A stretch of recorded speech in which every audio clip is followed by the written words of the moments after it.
Cayó sobre el suelo de piedra de la catedral con tal estruendo que el crujir de sus mandíbulas ahogó los susurros de los fieles. Tras el golpe sordo, se oyó un sonido húmedo y antinatural, y de su boca abierta, empapada de sangre y de la oscuridad viscosa de la podredumbre interna, salió lentamente un ojo humano. El que estaba más cerca logró retroceder y, tropezando con un banco, se arrancó la cruz que llevaba colgada al cuello. A su alrededor, como en un solo movimiento, los monjes y los guardias retrocedieron formando un círculo, no por respeto, sino por miedo a que acercarse al cadáver les acarreara una maldición. La muerte del obispo Juan von Trenkendorf, jefe de la diócesis subordinada a la corte imperial, no fue instantánea. En las últimas semanas, su rostro había perdido hacía tiempo los rasgos de un ser humano vivo, y solo el poder que conservaba hasta el último momento impedía a los sirvientes y cortesanos reconocer lo evidente. Según las crónicas de la ciudad, desde mediados de otoño, el obispo sufría fiebre, úlceras en la piel y un olor que ni los inciensos ni la fumigación con resina podían disipar. Los registros médicos, encontrados más tarde en el archivo del Hospital de San Lucas, describían la destrucción de los tejidos del paladar y la laringe, úlceras en el interior de las mejillas y azulado en la lengua. Los médicos enviados desde la capital imperial recurrieron a los remedios habituales de la época. 3 veces por semana le hacían sangrías. Le frotaban el cuello y el pecho con una mezcla de manteca derretida y hierbas secas trituradas, y por las noches le obligaban a inhalar vapores de vinagre.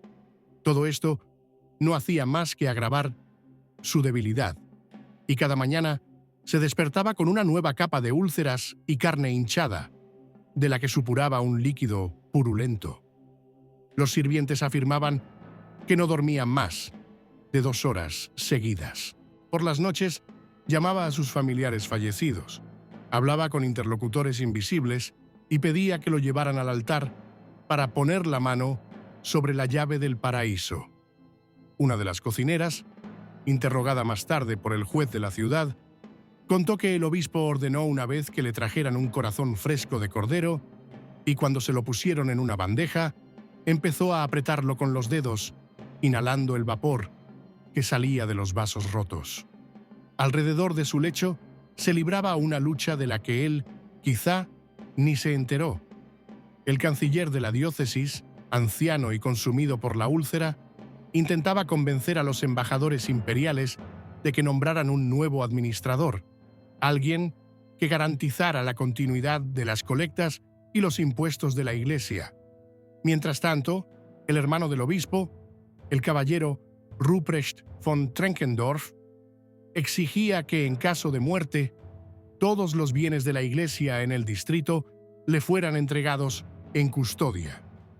Los rumores sobre la posible transferencia de las tierras a los reformadores llevaron a que se reforzara la seguridad en el castillo donde se encontraba el enfermo y que solo se pudiera acceder a sus aposentos con un permiso por escrito del canciller.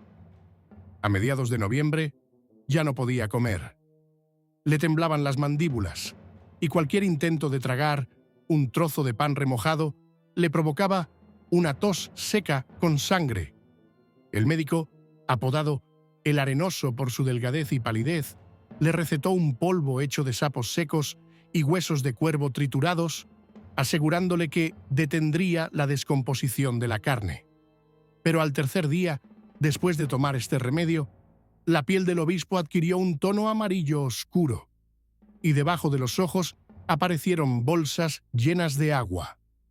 Los sacerdotes, a los que se les permitía confesarlo, decían que en sus últimos días hablaba de un fuego que le subía del pecho y de que habían venido a buscar a aquellos a quienes él había condenado a muerte por herejía. El círculo íntimo guardaba silencio, pero según los escritos de uno de los escribanos, Durante la última semana, se encontraron varias veces en las habitaciones del obispo fragmentos de una carta en la que pedía perdón a una mujer llamada Ágata por todo lo que le había hecho a su hijo. Para la noche en que murió, se había concertado una confesión. Solo entró en la habitación un viejo monje que llevaba en las manos una cruz y una jarra estrecha con agua bendita. Los testigos afirmaron que la confesión no había terminado. El obispo echó la cabeza hacia atrás bruscamente, emitió un sonido sordo que parecía salir de dentro y, a continuación, con una convulsión en la mandíbula, abrió la boca tanto que se le cayó un ojo humano, con el iris aún visible. Nadie pudo explicar más tarde cómo había llegado allí. Después de lo que ocurrió en la catedral, no se apresuraron a sacar el cuerpo del obispo. Las paredes de piedra, frías por el viento de noviembre, retenían los olores a podredumbre y sangre, y los que se atrevían a entrar respiraban a través de pañuelos empapados en vinagre. El canciller ordenó cerrar las puertas y bloquear las puertas interiores para que ningún ciudadano pudiera ver en qué estado se encontraba el hombre al que el día anterior llamaban escudo vivo de la fe.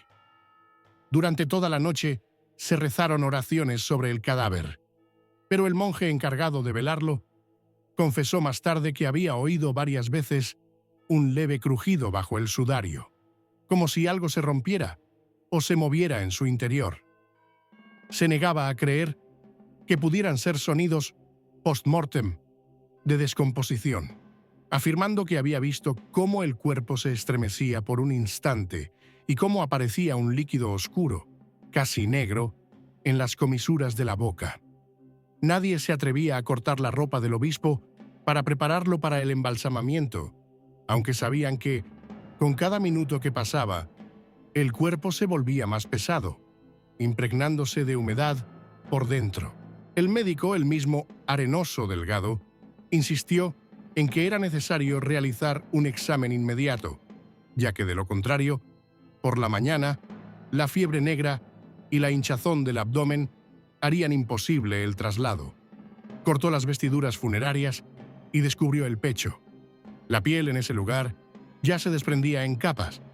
Debajo se veían los músculos grises y las costillas parecían a punto de romper la fina tela de los restos mortales. Al mismo tiempo, en el castillo comenzó una lucha abierta. Ruprecht von Trenkendorf, que había llegado la noche de la muerte de su hermano, trajo consigo a una docena de hombres armados. Exigió que le entregaran inmediatamente las llaves de los almacenes de la iglesia y el sello de la diócesis, amenazando con prohibir que se sacara el cuerpo de la catedral en caso de negativa. El canciller, basándose en el sello de los embajadores imperiales, anunció que, hasta la llegada del nuevo obispo, todas las propiedades pasarían a estar bajo el control del consejo y no de la familia. Entre el clero se extendió el rumor de que la muerte del obispo era un castigo por sus acuerdos secretos con los reformadores. Según uno de los clérigos más jóvenes, poco antes de enfermar, Juan von Trenkendorf ordenó retirar de la catedral varias reliquias, entre ellas las de San Julián, y entregarlas a un comerciante de la ciudad. Este hecho despertó especial sospecha, ya que a cambio de las reliquias llegó oro a la diócesis, que luego desapareció del tesoro. La enfermedad del obispo ya no era considerada, por muchos, como una consecuencia natural de la vejez, sino como una señal de que Dios le había dado la espalda.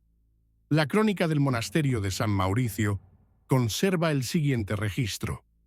En la quinta semana del otoño, privado de fuerzas, sostenía una cruz en sus manos, pero sus ojos no miraban hacia arriba, sino hacia abajo, como si viera lo que le esperaba abajo. A la mañana del segundo día después de la muerte, ya había varios guardias en la catedral, destinados no a proteger el cuerpo, sino a que nadie le quitara los anillos y los anillos. Los médicos intentaron inyectar en el cuerpo una fuerte decocción de enebro para suprimir el olor, pero la tela ya había comenzado a descomponerse entre sus manos. Al abrir la boca para extraer el ojo que se había caído el día anterior, se descubrió que la garganta y el paladar estaban completamente destruidos. Los tejidos blandos se habían convertido en una masa grisácea y semilíquida, y la lengua estaba cortada en la base. Alrededor de este hallazgo se formaron inmediatamente dos bandos. Unos afirmaban que el ojo pertenecía al propio obispo y se había caído de la cuenca debido a la descomposición, pero nadie podía explicar cómo había llegado a la cavidad bucal. Otros decían que era el ojo de uno de los ejecutados por orden suya, supuestamente traído para un ritual de expulsión de enfermedades. Mientras tanto, en la ciudad comenzaron los disturbios. La noticia de la muerte del jefe de la diócesis, y además de una forma tan espantosa, llegó a los artesanos y comerciantes. Muchos se negaron a pagar el impuesto eclesiástico, alegando que la mano maldita de un muerto no puede exigir oro. Varias tiendas cercanas a la catedral fueron saqueadas por la multitud, que dejó inscripciones con carbón en las puertas diciendo que la tierra debía pasar a manos del consejo de la ciudad y no del nuevo obispo. Con cada hora que pasaba, quedaba más claro que la muerte de Johann von Trenkendorf no era el final, sino el comienzo de una época mucho más peligrosa, en la que la lucha por el poder podía conducir a una ruptura abierta entre la Iglesia y la ciudad. El cuerpo del obispo llevaba ya 3 días en la catedral, y cada hora que pasaba lo convertía en una fuente de peligro cada vez más palpable. El frío del final del otoño ya no impedía la descomposición. El abdomen estaba hinchado y de la boca y las fosas nasales brotaba un líquido turbio con olor a grasa rancia. Los monjes fumigaban el altar con resina y hierbas secas, pero el humo espeso solo se mezclaba con el hedor insoportable. Los embajadores imperiales llegaron a la ciudad al amanecer. Los acompañaba un destacamento armado, lo que provocó inmediatamente tensión entre los ciudadanos. Según los documentos oficiales, debían dar testimonio de un entierro digno al obispo, pero en los pasillos se decía que su verdadero objetivo era sacar de sus aposentos los cofres con los documentos y los sellos antes de que el hermano del difunto pudiera recuperarlos por la fuerza.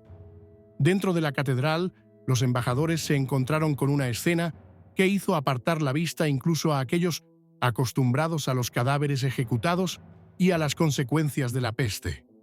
La piel de la cara del obispo ya se había desprendido, dejando al descubierto los dientes rotos y los huesos grises. Le faltaba la oreja izquierda, como si se la hubieran cortado, y en el cuello se veían manchas oscuras, parecidas a quemaduras antiguas. El médico que examinó el cadáver dijo en voz baja que eso podía ser consecuencia de un envenenamiento prolongado. En ese momento se desató una pelea en la sala. Ruprecht von Trenkendorf apareció exigiendo que se sacara inmediatamente el cuerpo de la ciudad y se enterrara en el panteón familiar. El canciller objetó que el entierro debía tener lugar en la catedral, bajo el altar, para mantener la tradición y el control de la Iglesia. Las partes ya estaban a punto de empuñar las armas cuando uno de los monjes que estaba en la puerta gritó que se estaba reuniendo una multitud en la catedral. Los ciudadanos no habían acudido para rezar. Llevaban pancartas con lemas como «El obispo ha traído la maldición a la ciudad» y «Sus huesos no deben permanecer en la tierra donde viven los justos». Algunos gritaban que había que quemar el cadáver para que el mal no se propagara. Varias mujeres golpeaban cazoletas de cobre, exhortando al pueblo a impedir que se llevaran el cadáver en secreto durante la noche. Por la noche, el canciller convocó una reunión secreta. Entre los presentes se encontraban el anciano del pueblo, 2 comerciantes y el verdugo principal. Se discutió qué hacer con el cuerpo si la multitud irrumpía en la catedral por la mañana. Los comerciantes propusieron sobornar a varios alborotadores para que calmaran a los demás. El verdugo guardó silencio y luego dijo: «Si lo enterramos, la desgracia permanecerá en la tierra. Si lo quemamos, la desgracia se esfumará con el humo». Mientras discutían, ocurrió otro extraño suceso en la catedral. El monje que había quedado de guardia durante la noche afirmó haber oído un suave chirrido, como si las uñas del difunto estuvieran arañando la tapa del ataúd. Intentó abrirlo para asegurarse de que era una ilusión, pero vio que la tela con la que estaba envuelto el cuerpo estaba rota por dentro. Cuando se informó de ello al canciller, éste ordenó que no se dijera nada a nadie, por temor a que cundiera el pánico. Al día siguiente, los embajadores imperiales, con el pretexto de protegerlos de un motín, exigieron que les entregaran el cuerpo. Querían sacarlo de la ciudad y enterrarlo en un monasterio remoto. Pero entonces intervinieron los hombres de Ruprecht, que bloquearon todas las salidas. Mientras tanto, el olor de la catedral ya comenzaba a extenderse por las calles cercanas. En las casas de los alrededores, la gente se quejaba de dolores de cabeza y náuseas, y el médico del hospital de San Lucas anotó en su diario que en el aire flotaba un calor nocivo que resecaba los labios y oscurecía la vista. Al atardecer del 5.º día, después de la muerte, quedó claro que la lucha en torno al obispo fallecido ya no era por el difunto, sino por quién tomaría el poder. Se rumoreaba que en sus cofres no solo había monedas de oro, sino también cartas en las que se nombraban a los partidarios secretos de los reformadores entre la nobleza. Esos documentos podían convertirse en un arma capaz de derrocar a la mitad del episcopado. El rumor sobre las cartas se extendió más rápido que el olor de un cadáver, y ahora todos, desde la hermandad de monjes hasta el consejo municipal, querían apoderarse de ellas, incluso si para ello tenían que abrir el ataúd y profanar el cuerpo. ¿Quieres que pase a la 4ª parte, donde la lucha por las cartas y el cuerpo del obispo se convierte en violencia directa y el funeral se convierte en un enfrentamiento sangriento? La noche antes de que se llevara el cuerpo fue decisiva. En la ciudad llovía un poco y hacía frío, y las calles estaban resbaladizas como si estuvieran heladas. Había guardias armados cerca de la catedral, pero dentro solo había 2 monjes y un escribano, que tenía que cuidar el sello del ataúd. Hacia medianoche, los hombres de Ruprecht se colaron por las puertas laterales. Llevaban linternas tenues, envueltas en tela, para que no se viera la luz desde la calle. El escribano, al oír los pasos, intentó salir a su encuentro con un grito de protesta, pero fue derribado y aturdido con un golpe en la nuca. Los monjes, al oír el ruido, corrieron hacia el altar, pero uno de los atacantes, blandiendo una larga daga, les ordenó que guardaran silencio si no querían correr la misma suerte que el difunto. El ataúd fue abierto en cuestión de minutos. Un olor acre, casi metálico, una mezcla de podredumbre y sangre vieja, golpeó la nariz. El rostro del obispo se había deteriorado aún más en esos días. La piel se había ennegrecido, la frente se había agrietado como arcilla seca y de las cuencas de los ojos brotaba un líquido espeso y viscoso. Cuando uno de los hombres de Ruprecht intentó levantar el cuerpo por los hombros, una sustancia oscura brotó con un ruido sordo de debajo de las costillas. y en el silencio de la catedral sonó como un golpe en el barro. Su objetivo no eran los restos, sino los cofres que había en la sacristía lateral. La llave estaba entre los pliegues del sudario. Nadie quería hurgar en la tela pegajosa y en descomposición, así que uno de ellos simplemente cortó un trozo del sudario con la llave y arrojó el cuerpo de vuelta al ataúd. Pero mientras ellos se entretenían con las cerraduras, en las calles comenzó a moverse la gente. Los ciudadanos, que se habían enterado de la incursión nocturna a través de espías, se reunieron con antorchas. Alguien tocó la campana de la iglesia más cercana y, en cuestión de minutos, se formó una multitud frente a la catedral. La gente gritaba que se llevaban el cuerpo a los herejes y que querían vender el poder. En el interior de la catedral cundió el pánico. Los monjes, aprovechando el tumulto, se escabulleron por una puerta lateral y corrieron tras la guardia municipal.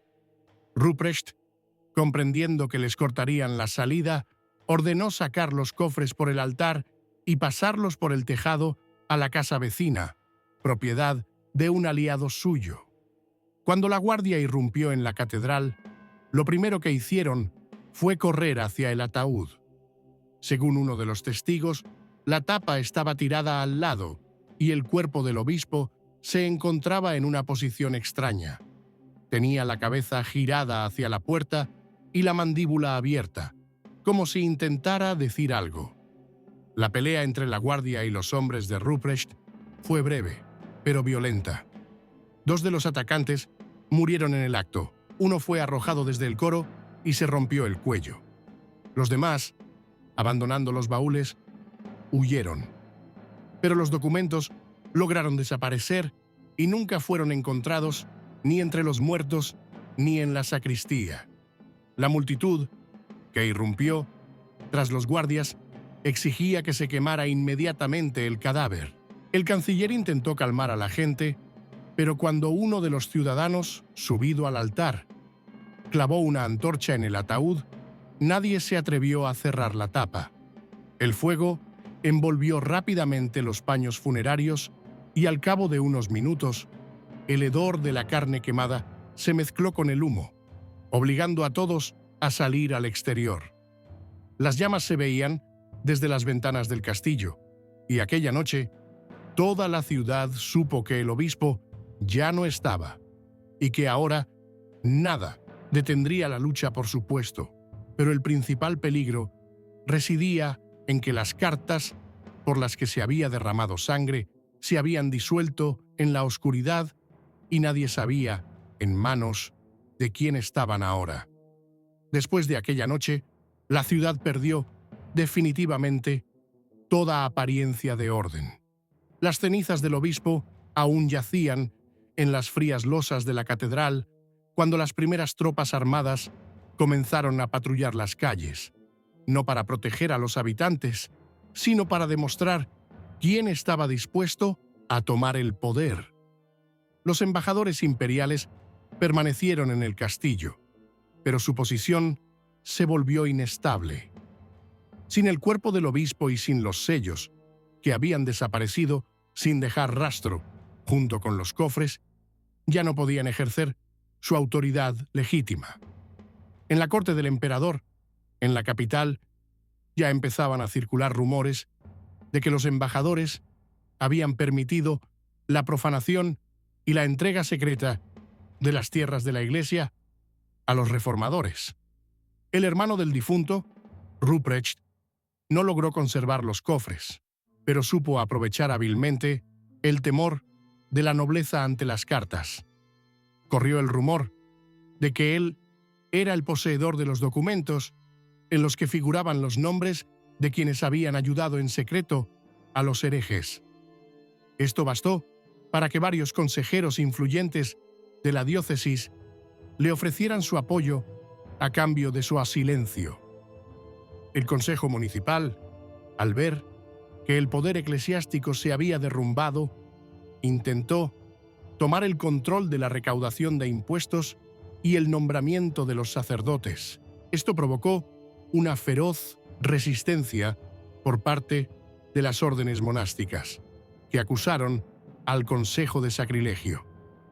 En las calles comenzaron a aparecer predicadores fanáticos que gritaban que la muerte del obispo era un presagio del juicio final y que el ojo del infierno ya miraba a la ciudad, en referencia directa a la terrible escena del ojo que se le salió de la boca.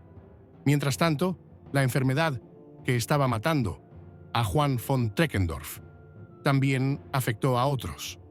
Varios monjes que participaron en el traslado del cuerpo pronto cayeron enfermos con síntomas similares: úlceras en la boca, manchas oscuras en la piel y fiebre. Los médicos aconsejaron abandonar la ciudad de inmediato, pero los rumores sobre la tierra contaminada no hicieron más que aumentar el pánico.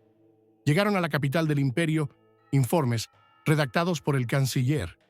En uno de ellos se decía: «Lo hemos perdido todo, el cuerpo, los sellos, el oro.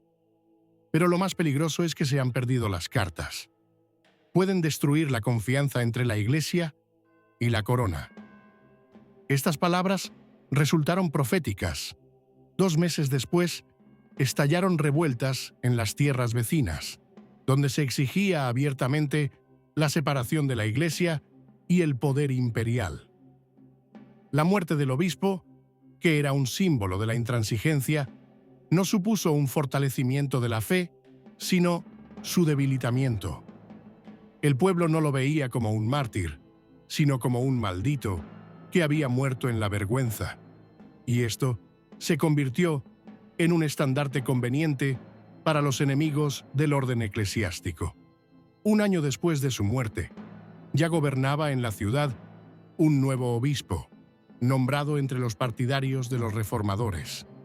La catedral fue reconstruida, se quitó el antiguo altar y se sustituyó por uno nuevo, purificado, del pasado. Pero en las historias populares, contadas en tabernas y ferias, seguía viva aquella noche en la que del boca del moribundo, Juan von Treckendorf, salió un ojo humano, y con ello comenzó una ruptura que ni el poder ni la fe pudieron sanar.